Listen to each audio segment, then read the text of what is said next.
kita boleh kembali punya kesempatan untuk menikmati berkat Tuhan, baik melalui ibadah kita, pujian, dan juga firman Tuhan yang akan disampaikan oleh hamba-Nya. Biarlah kekuatan yang dari Tuhan senantiasa boleh ada dalam kehidupan kita pribadi lepas pribadi.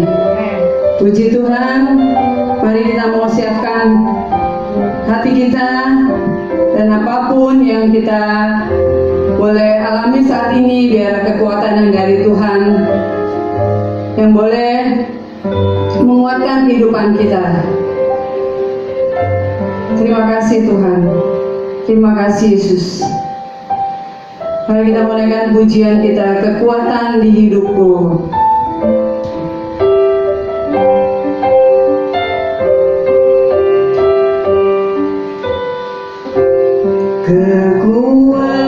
Kekuatan di hidupku, ku dapat dalam Yesus. Dia tak pernah tinggalkanku, setia menopangku.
Inilah yang menjadi doa kami Tuhan.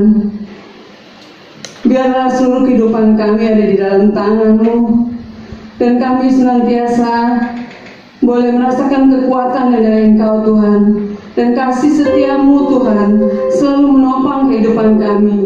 Terima kasih Tuhan, terima kasih Bapa untuk pagi ini. Kembali kami boleh punya satu kesempatan lagi untuk datang beribadah kepadamu, untuk menikmati berkat-Mu, menikmati kasih-Mu, menikmati Tuhan berkat firman-Mu Tuhan yang akan disampaikan oleh hamba-Mu. Terima kasih Tuhan buat kesempatan yang indah ini, kami boleh kembali Tuhan bisa menikmati berkat-Mu Tuhan. Terima kasih Bapa, biar Engkau yang memberkati pujian kami, ibadah kami, bahkan firman-Mu yang akan disampaikan oleh hamba-Mu Tuhan. Terima kasih Bapa. Di dalam nama Tuhan Yesus kami menyerahkan ibadah kami dari awal, pertengahan hingga akhirnya. Biarlah kekuatan yang dari Engkau boleh kami nikmati bersama-sama Tuhan. Terima kasih Bapa. Di dalam nama Tuhan Yesus kami berdoa dan kami mengucap syukur. yang diberkati. Mari sama-sama katakan amin. Sekali lagi, shalom. Puji Tuhan. Kalau kekuatan yang dari Tuhan boleh kita nikmati pada pagi hari ini. Biarlah kita mau tetap besarkan nama Tuhan. Kita mau tinggikan Dia, kita mau puji Dia. Mari besarkan nama Tuhan.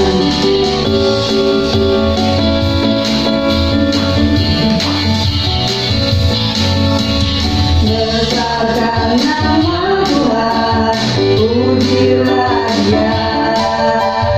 Kemurahannya besar, tiada terkira. Aku tak dapat balas betapa besar kasih-Nya. Oh, besarkanlah namanya, besarkan nama Tuhan. Besarkan nama Tuhan, pujilah Dia. Kemurahannya besar, tiada terkira. Aku tak dapat balas betapa besar kasih-Nya. Oh, besarkanlah namanya. Tuhan yang ajaib, Tuhan yang kuasa, Tuhan yang menolong hidupku, haleluya. Tuhan yang ajaib, Tuhan yang kuasa, jiwaku ditebus oleh-Nya. Besarkan nama Tuhan, pujilah Dia. Kemurahannya besar, tiada terkira.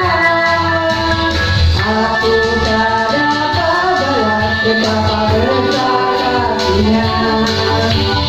Oh, besarkanlah namanya. Tuhan yang ajaib, Tuhan yang kuasa, Tuhan yang menolong hidupku, haleluya. Tuhan yang ajaib, Tuhan yang kuasa, jiwaku ditebus oleh-Nya. Jiwaku ditebus oleh-Nya.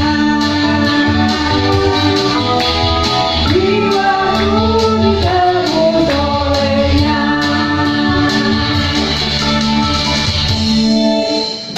Ya, besarkan nama Tuhan. Biar kita mau tetap muji Dia, karena Dia Allah yang layak kita tinggikan dengan sorak-sorai. Kembali kita menaikkan pujian, Allah ditinggikan dengan sorak-sorai.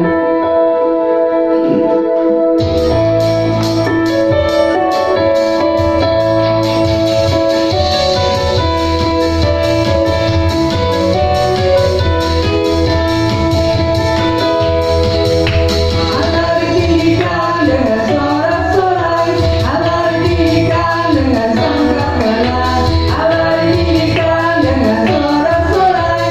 Bersoraklah bagi Tuhan,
sudah menaikkan pujian kita. Biarlah kita mau siapkan hati kita untuk menerima berkat firman Tuhan yang akan disampaikan oleh hamba-Nya. Biarlah firman-Nya boleh menjadi berkat bagi kita semuanya. Saat ini mungkin kita tidak mengerti rencana Tuhan dan jalan-jalan Tuhan dalam kehidupan kita. Tapi satu hal yang kita mau percaya, bahwa Tuhan selalu hadir dalam kehidupan kita. Dia akan memberkati setiap hati kita, kehidupan kita. Jalanmu tak terselangi.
Silakan hambanya.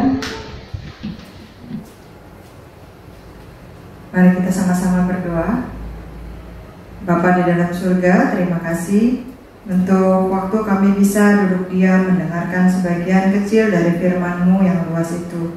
Mari Tuhan, jadikan hati kami tanah yang subur, jadikan telinga kami telinga seorang murid, jadikan kami anak-anak Tuhan yang mau selalu belajar, sehingga kami bisa tetap hidup di jalurnya Tuhan, sesuai dengan kehendak dan rencana Tuhan di dalam hidup kami. Terima kasih Tuhan, kami menyerahkan semua gadget yang digunakan. Kami menyerahkan ruangan di mana kami beribadah. Kami menyerahkan hati dan pikiran kami hanya ke dalam penyertaan Roh Kudus. Kami percaya Roh Kudus pasti berkarya di dalam hidup kami. Hanya dalam nama Yesus kami berdoa dan bersyukur. Amin.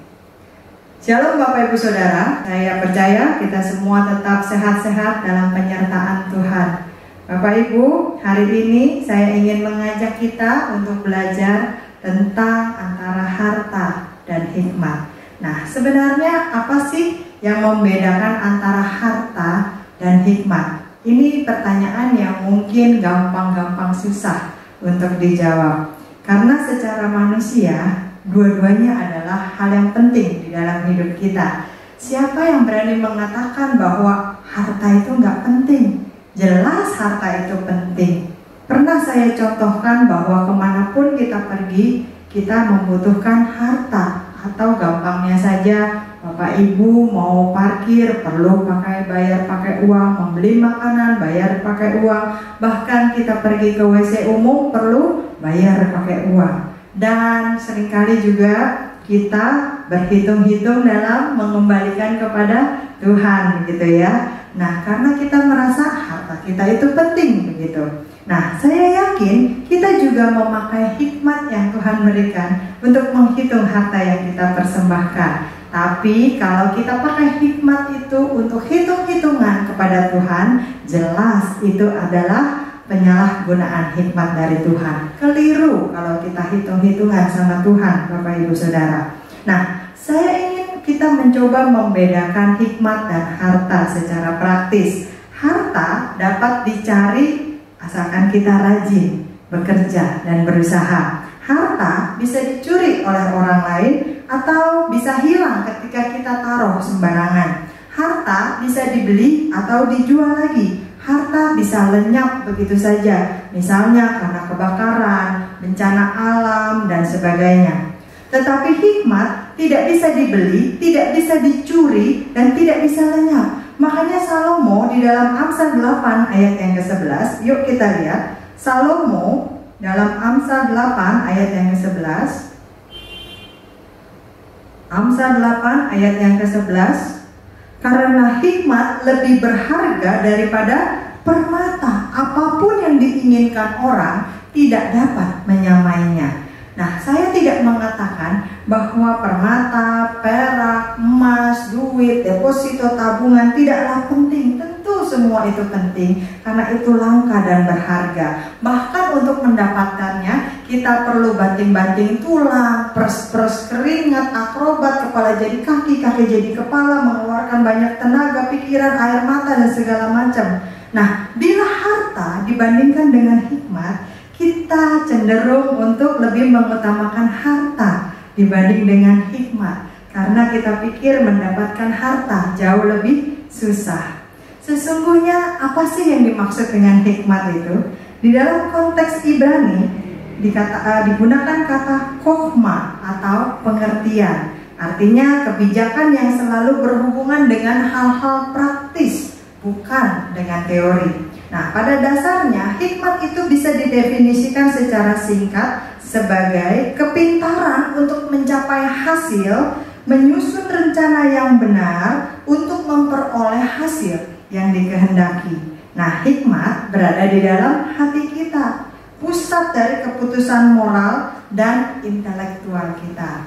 Di dalam konsep Ibrani, kata hikmat berbentuk feminim, Bapak Ibu Saudara. Kalau Bapak Ibu Saudara lihat Amsal pasal yang ke-8, hikmat digambarkan sebagai perempuan yang harus dikasihi, dimuliakan, dinikahi, begitu ya. Konsep Yunani, hikmat dibaca Sophia, artinya kemuliaan, kebijaksanaan. Makanya banyak yang memberi nama anaknya Sophia atau Sophie, begitu ya. Nah, hikmat jarang ditemukan dalam bentuk yang netral. Hikmat atau karunia Allah ini mengajarkan hal-hal yang baik.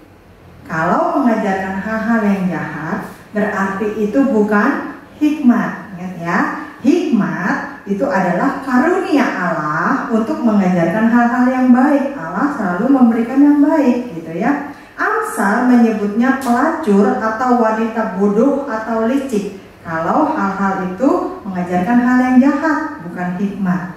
Nah, Robert Alden, penulis buku Perilaku yang Bijaksana, mengatakan bahwa beberapa pakar teologi mencoba memberikan penjelasan yang rinci tentang hikmat, tetapi tetap tidak ada teori yang meyakinkan. Jadi, hikmat itu lebih penting daripada permata, emas, perak, deposito, tabungan, harta benda, dan sebagainya.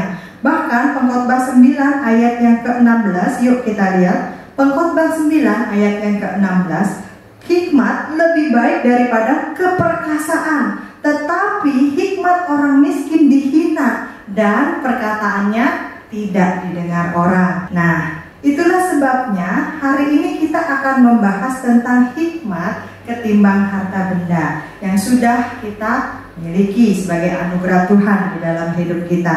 Yuk kita lihat beberapa tokoh Alkitab yang memiliki hikmat di dalam hidupnya dan bisa mengatasinya hidupnya dengan baik. Yang pertama kita melihat 1 Samuel pasal yang ke-25, ketika hikmat mengalahkan kemarahan. Di dalam 1 Samuel pasal yang ke-25 ada seorang perempuan cantik yang bernama Abigail. Nah, Abigail ini adalah istri dari seorang pengusaha yang bernama Nabal. Nabal itu artinya bebal ya Bapak Ibu Saudara. Jadi dari namanya aja udah ketahuan tuh sifat orangnya. Nabal ini adalah seorang laki-laki yang jahat, kejam, dan kasar. Dia sangat beruntung punya seorang istri yang cantik, bukan cuma cantik secara fisik, tetapi juga bijaksana dan baik hati. Pada saat itu, Nabal melukai perasaan Daud dengan perkataan yang tidak bijaksana dan sombong, sehingga Daud menjadi marah dan kemudian mengerahkan orang-orangnya untuk menyerang dan membunuh si Nabal ini, begitu ya. Nah, peristiwa ini diketahui oleh Abigail, istri si Nabal.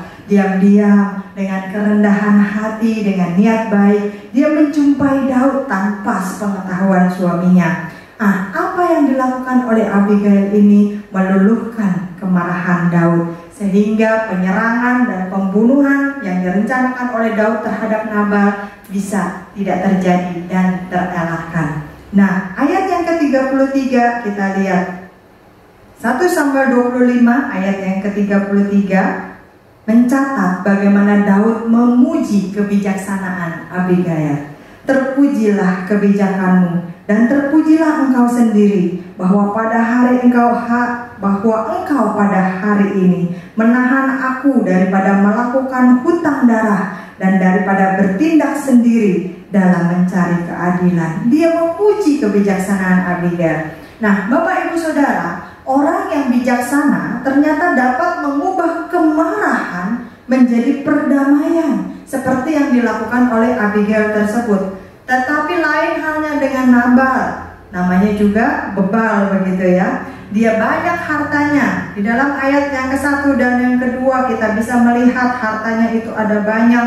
Kalau kita baca di sana ada 3.000 domba, ada 1.000 kambing dan seterusnya. Dia sukses dalam hidupnya, mengumpulkan banyak harta benda, tetapi gagal untuk memanfaatkannya atau mengelolanya dengan baik. Nabal hidup bermabuk-mabukan. Di ayat yang ke-37 kita lihat, hidup bermabuk-mabukan sehingga mati ketika jantungnya mendadak berhenti. Tetapi pada waktu pagi, ketika sudah hilang mabuk Nabal itu, diceritakanlah kepadanya oleh istrinya segala perkara itu. Lalu terhentilah jantungnya dalam dada dan ia membatu.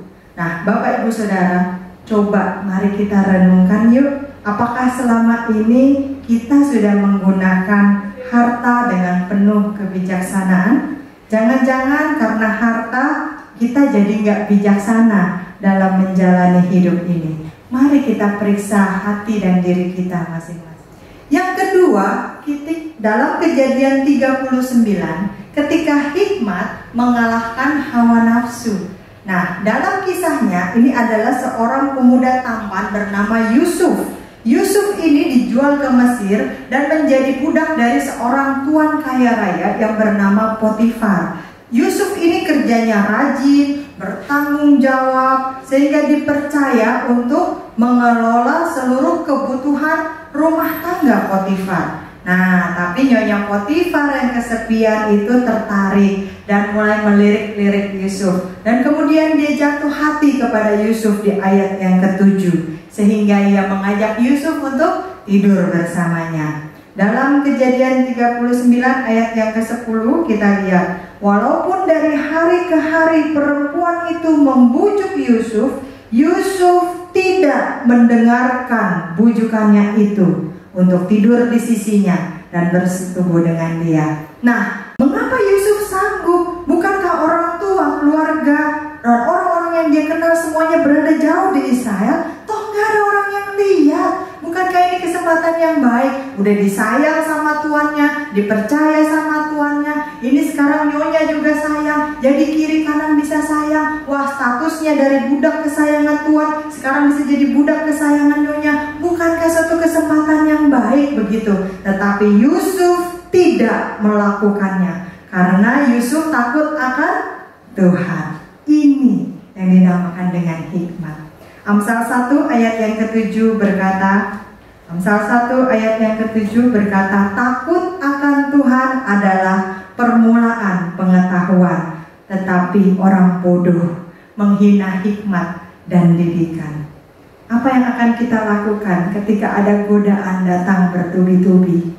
Mungkin godaan kita tidak sama seperti yang dialami oleh Yusuf, tetapi pasti di dalam hidup kita pernah mengalami godaan yang datang bertubi-tubi. Dalam hal keuangan, dalam hal-hal lain, dalam hal keluarga, dalam hal usaha, dalam hal studi dan sebagainya. Mungkin ada banyak hal lain yang menggoda kita untuk tidak sesuai dengan firman Tuhan. Apakah kita akan pasrah saja, diam di tempat saja?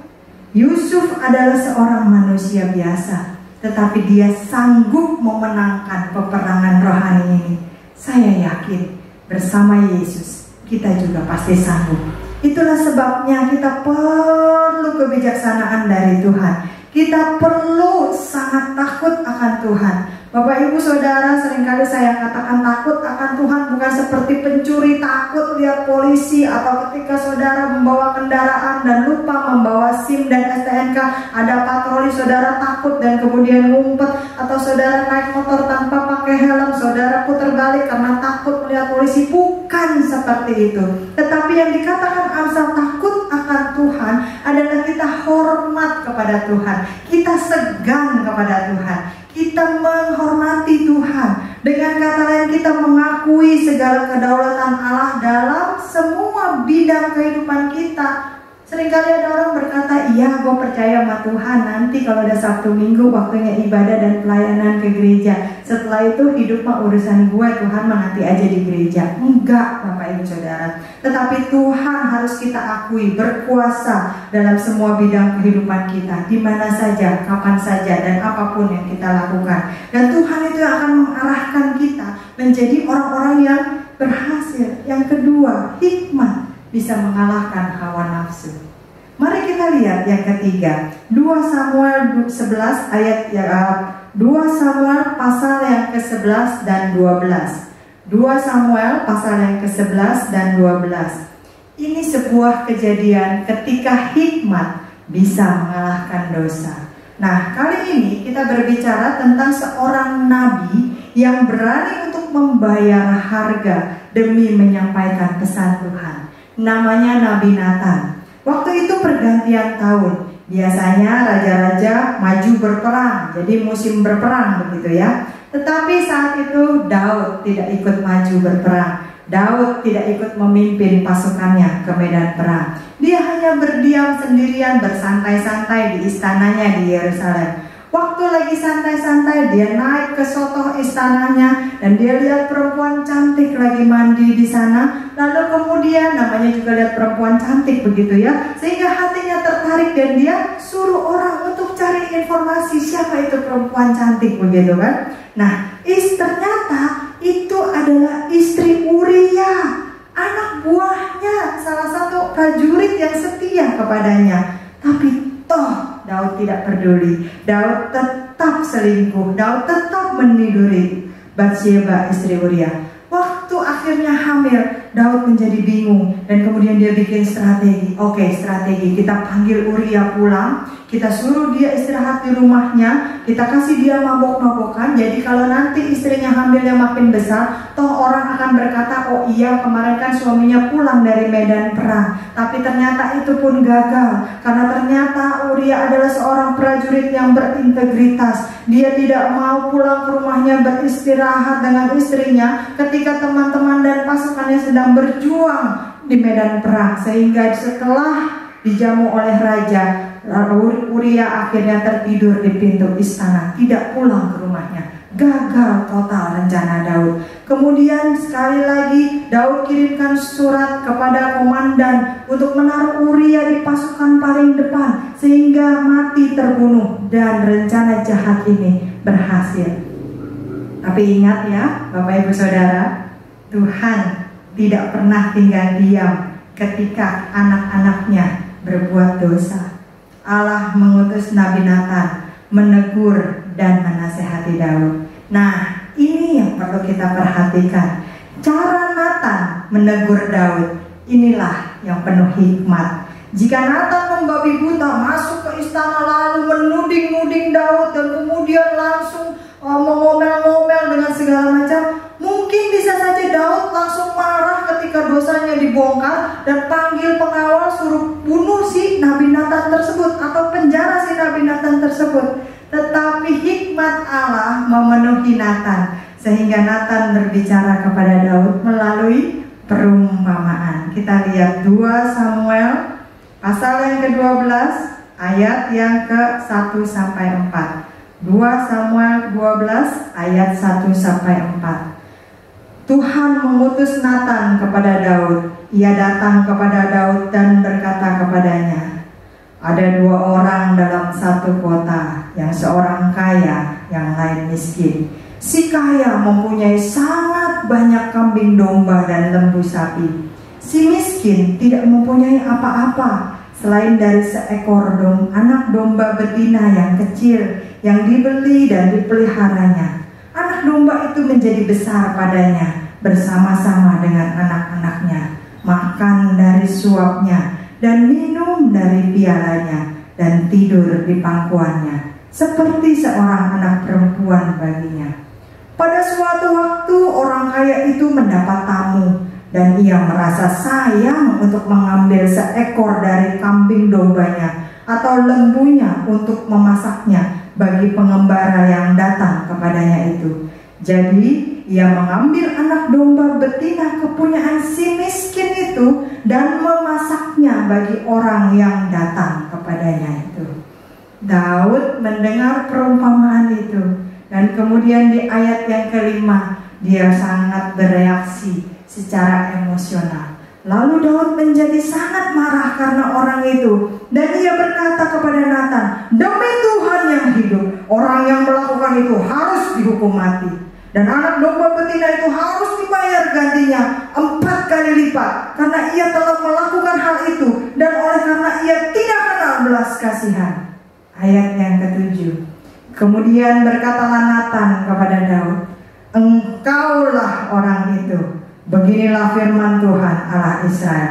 Akulah yang mengurapi engkau menjadi raja atas Israel, dan akulah yang melepaskan engkau dari tangan Saul, dan seterusnya. Ketika ditegur oleh Nathan, di ayat yang ke-13 kita lihat apa reaksi Daud berikutnya. Lalu berkatalah Daud kepada Nathan, aku sudah berdosa kepada Tuhan. Dan Nathan berkata kepada Daud, Tuhan telah menjauhkan dosamu itu, engkau tidak akan mati. Sehingga dari pertobatan Daud ini lahirlah Mazmur 51. Kita lihat apa judulnya Mazmur 51? Pengakuan dosa. Untuk pemimpin biduan, Mazmur dari Daud ketika Nabi Nathan datang kepadanya setelah ia menghampiri Batsyeba dan seterusnya.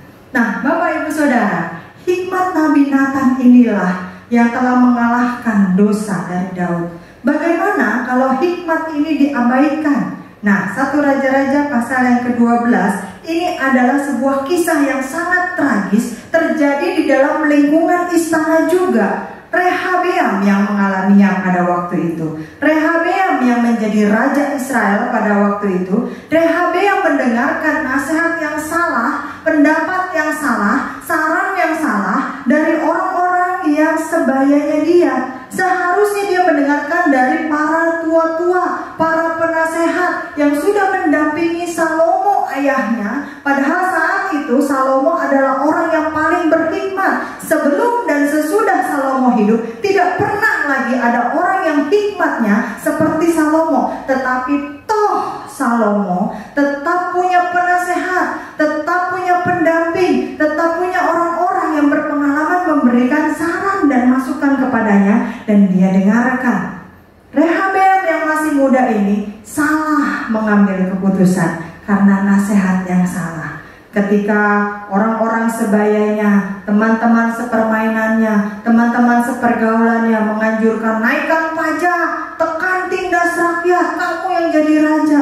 Dan kemudian para penasehat ayahnya bilang, jangan, rakyat udah susah, kamu sebagai raja harus adil sehingga rakyat itu bisa makmur dan mencintai kamu. Lihat ayahmu. Tetapi Rehabeam tidak mendengarkannya, sehingga dia tetap menaikkan pajak, mencekik hidup rakyat, menindas rakyat menjadi menderita. Rakyat bangkit dan marah, sehingga kerajaan Israel terpecah menjadi dua.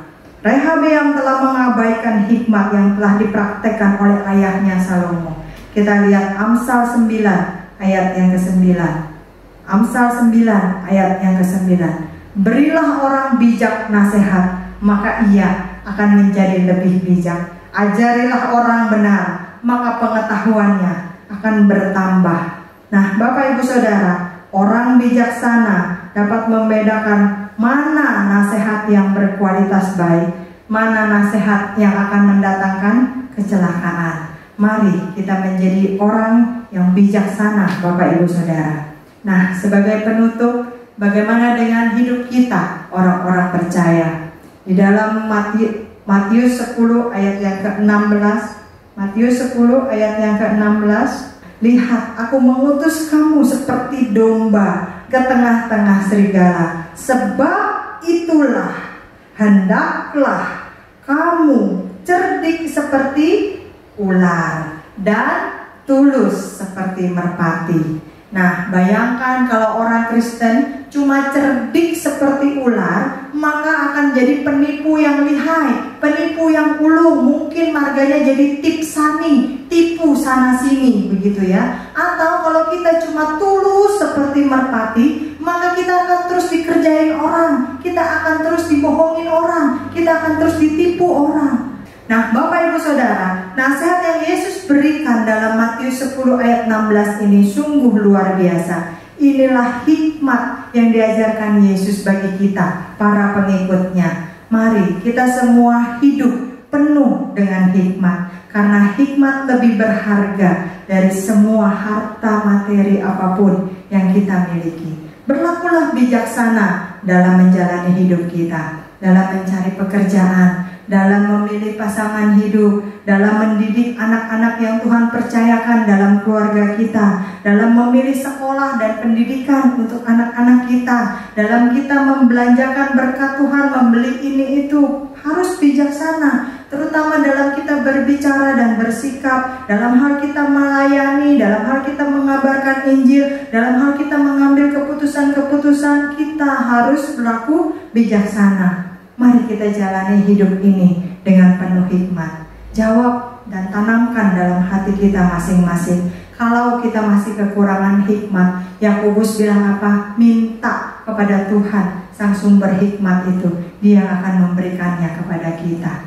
Karena apa? Karena kita anak-anak Tuhan diperlengkapi dengan hikmat, supaya bisa menjalani hidup ini sesuai dengan rencana dan kebenaran yang Allah rencanakan dalam hidup kita. Mari kita berdoa. Bapa di dalam surga, kami sudah mendengarkan firman-Mu.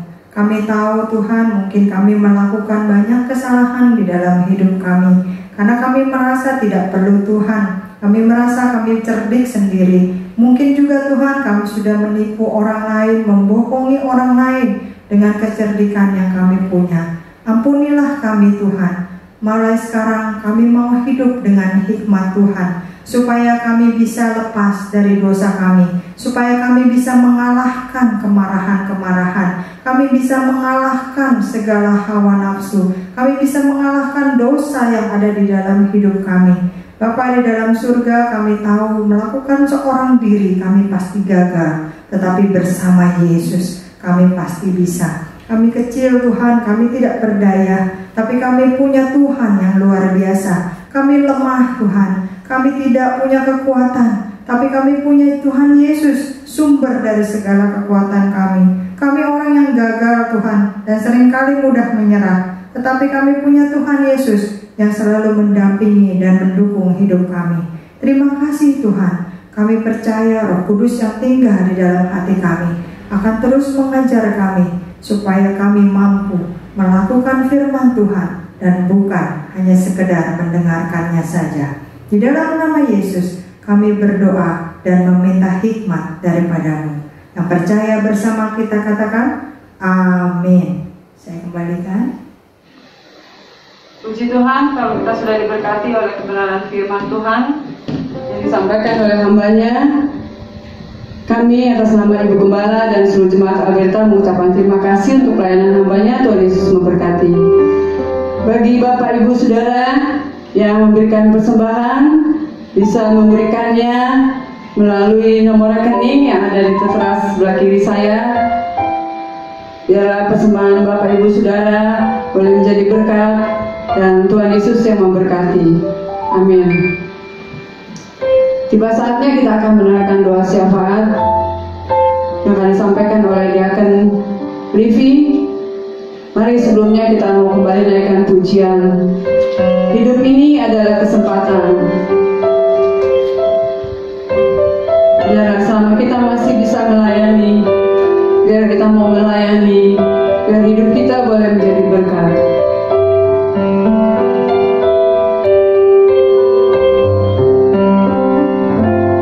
Hidup ini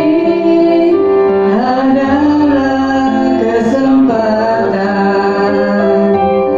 Hidup ini untuk melayani Tuhan. Jangan sia-siakan apa yang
adalah kesempatan yang Engkau berikan bagi kami.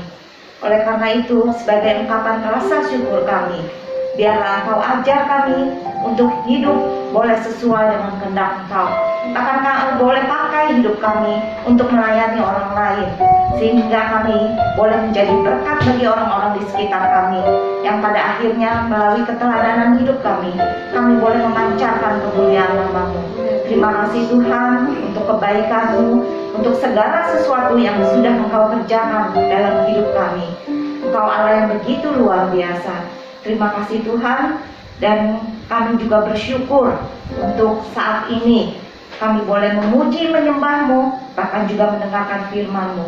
Kami percaya Tuhan, setiap firman yang sudah ditaburkan tidak akan berlalu dengan sia-sia, tapi boleh sungguh menguatkan kami, bahkan menegur kami, memberikan kami penghiburan, dan juga memulihkan kami kembali. Biarlah melalui firman-Mu kami boleh mendapatkan energi yang baru, sehingga kami boleh semakin kuat di dalam Engkau. Kami boleh semakin bertumbuh di dalam Engkau. Pengenalan kami akan Engkau lebih dan lebih lagi. Terima kasih untuk kesempatan ini Tuhan, dan kami bersyukur untuk hamba-Mu yang sudah Engkau utus untuk menyampaikan firman-Mu pada hari ini. Biarlah Tuhan Engkau juga yang memberkati beliau dengan berkat yang khusus. Bahkan Engkau juga yang memberkati untuk kehidupan pribadinya. Engkau juga berkati untuk pelayanan dimanapun Engkau utus beliau berada. Maka hanya kemuliaan nama-Mu yang akan diberitakan kepada orang banyak. Kau pakai beliau lebih lagi Tuhan. Untuk keluarga besarnya juga Engkau yang pelihara, Engkau yang memberkati. Terima kasih Tuhan.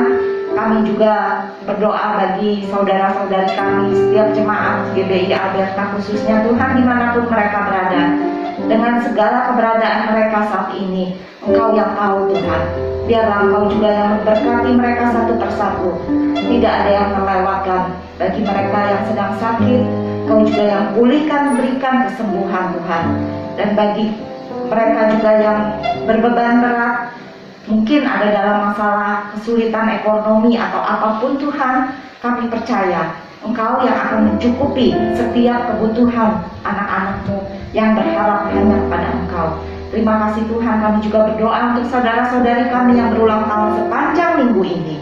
Engkau yang memberkati mereka, Engkau yang memberikan kado khusus bagi mereka. Kalau Engkau sudah memelihara mereka sampai saat ini, maka kami percaya Engkau juga yang akan memelihara mereka untuk hari-hari ke depannya. Biarlah bukan usia mereka saja yang bertambah, tetapi iman mereka, kerohanian mereka juga boleh semakin bertumbuh di dalam Engkau. Bahkan mereka juga boleh berbuah sehingga menjadi berkat bagi orang-orang di sekitar mereka. Terima kasih Tuhan. Kami juga berdoa bagi bangsa dan negara kami, khususnya bagi Bapak Presiden kami, Bapak Jokowi, dan juga seluruh jajaran menteri yang ada, bahkan setiap aparat pemerintahan, dari pemerintahan yang terkecil sampai yang tertinggi. Engkau juga yang berikan hikmat bijaksana kepada mereka Tuhan, khususnya dalam masa pandemi ini. Memang kami tahu Tuhan, tugas tanggung jawab mereka tidak mudah, tapi kami percaya ketika mereka punya rasa takut akan Engkau, mereka mendapat pertolongan daripada Engkau. Mereka bisa mengambil keputusan-keputusan yang tepat, khususnya untuk setiap masyarakat Tuhan yang ada Engkau percayakan. Dan Tuhan, biarlah Engkau juga tolong setiap ilmuwan mungkin yang masih mengembangkan berbagai cara untuk menghentikan pandemi ini. Biarlah Engkau berikan hikmat pengetahuan kepada mereka untuk menemukan obat-obatan atau apapun itu untuk menghentikan pandemi ini. Dan Engkau juga tolong Tuhan untuk anak-anak bangsa ini Tuhan, yang mungkin sampai saat ini tidak bisa sekolah normal seperti biasa. Mereka masih sekolah secara online. Mungkin begitu banyak anak-anak khususnya di pedesaan ataupun tempat-tempat terpencil yang tidak bisa mengikuti pelajaran sebagaimana seharusnya. Engkau tolong Tuhan, berikan pertolongan supaya mereka juga punya kerajinan, punya keinginan untuk belajar dengan maksimal. Engkau juga berikan hikmat bijaksana kepada Menteri Pendidikan khususnya dan juga guru-guru. Berikan kekreatifan bagi mereka Tuhan, supaya mereka bisa mengajar dengan cara-cara yang bisa menyampaikan pelajaran sehingga bisa diterima setiap murid dengan baik. Kau juga beri kesabaran khususnya kepada ibu-ibu yang mendampingi anak-anaknya sekolah di rumah. Mungkin kadang mereka merasa lelah juga, tetapi kami percaya Tuhan, Kau yang akan memberikan jalan keluar, sehingga mereka boleh mendampingi anak-anak mereka yang bersekolah dengan kesabaran yang luar biasa. Terima kasih Tuhan, kami mau menyerahkan untuk masa depan bangsa dan negara kami. Biarlah belas kasihan-Mu turun atas bangsa dan negara kami, sehingga Tuhan kami boleh terlepas dari pandemi ini dalam waktu yang sesuai dengan kehendak Engkau. Karena kami percaya waktu Engkau adalah waktu yang terbaik bagi kami, dan rancangan Engkau adalah rancangan yang terbaik bagi kami, rancangan yang tidak mendatangkan kecelakaan, tetapi rancangan damai sejahtera bagi setiap orang yang berharap hanya kepada Engkau. Terima kasih Tuhan, pujilah nama-Mu. Hanya di dalam nama Tuhan Yesus kami berdoa dan mengucap syukur.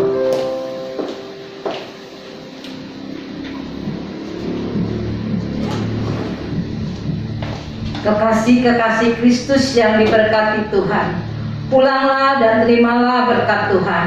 Turunlah kiranya atas saudara-saudara semua kasih karunia dan damai sejahtera dari Allah Bapa, pengampunan dan kasih sayang dari Tuhan Yesus Kristus, penghiburan kenyataan bahkan pimpinannya melalui kuasa Roh Kudus memimpin kita sekalian, mulai saat ini sampai selama-lamanya. Di dalam nama Tuhan Yesus kami sudah berdoa dan bersyukur. Haleluya. Sama-sama katakan amin.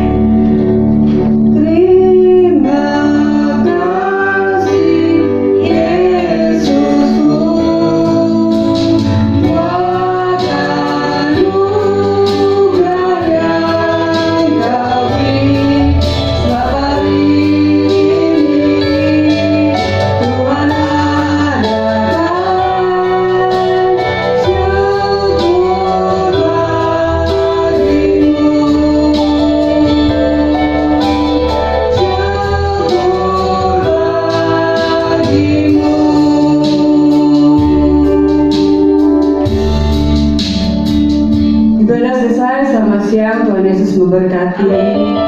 Sampai